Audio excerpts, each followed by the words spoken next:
Welcome back to my channel అండి. అందరూ ఎలా ఉన్నారు? బాగున్నారా? నేనైతే చాలా బాగున్నాను. అందరూ ఈ సంక్రాంతి ఎలా సెలబ్రేట్ చేసుకున్నారనేది నాకు కామెంట్ సెక్షన్లో చెప్పేయండి.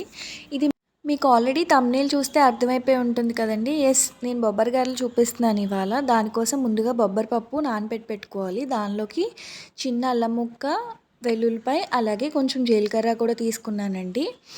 అండ్ ఈ బొబ్బరి పప్పుని మనం మంచిగా నానబెట్టేసిన తర్వాత ఒక 5-6 అవర్స్ నానబెట్టుకోవాలి.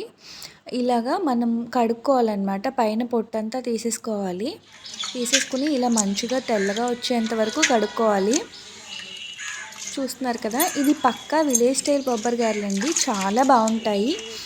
ఇప్పుడే కొత్త బొబ్బర్లు వస్తాయి కదా, వాటిని అంటే కొంచెం ఒక 6 మంత్స్ అలా అయిన తర్వాత అంత టేస్ట్ ఉండవన్నమాట. మనకి కొత్తలో ఉన్నంత టేస్ట్. సో ఇప్పుడే బాగా చేసుకుంటారండి బొబ్బరి గారెలు, పునుకులు, వీటితో అట్లు కూడా వేసుకుంటారు. సో ఇవి చాలా టేస్టీగా ఉంటాయి. అత్తీసరిలో కూడా వేసుకుంటారండి. అంటే భోగి రోజు అత్తీసరి చేసుకుంటాము మా సైడ్ గోదావరి జిల్లాలో.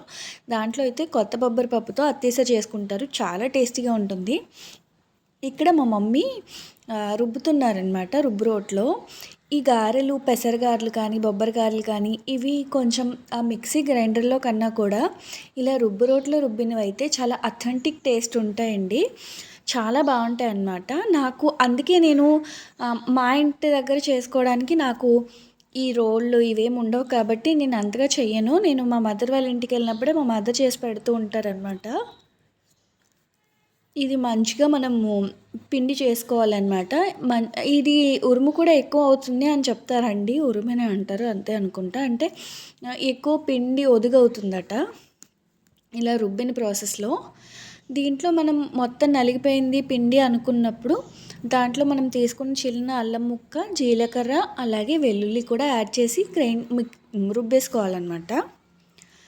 ఇప్పుడు సాల్ట్ కూడా యాడ్ చేసేస్తున్నారు.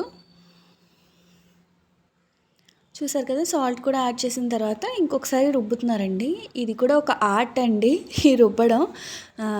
అసలు నాకైతే రానే రాదనమాట. చూస్తున్నారు కదా, ఇలా మంచిగా రుబ్బేసుకున్న తర్వాత దీంట్లోకి చిన్నగా కట్ చేసి పెట్టుకున్న ఉల్లిపాయలు, అలాగే పచ్చిమిరపకాయలు ఇవి కూడా యాడ్ చేసి మంచిగా దాన్ని మిక్స్ చేసేసుకోవాలి. మీకు కావాలంటే దీంట్లో కొత్తిమీర కూడా యాడ్ చేసుకోవచ్చు, కరివేపాకు అలాంటివి. బట్ మా మదర్ అయితే యాడ్ చేయలేదు.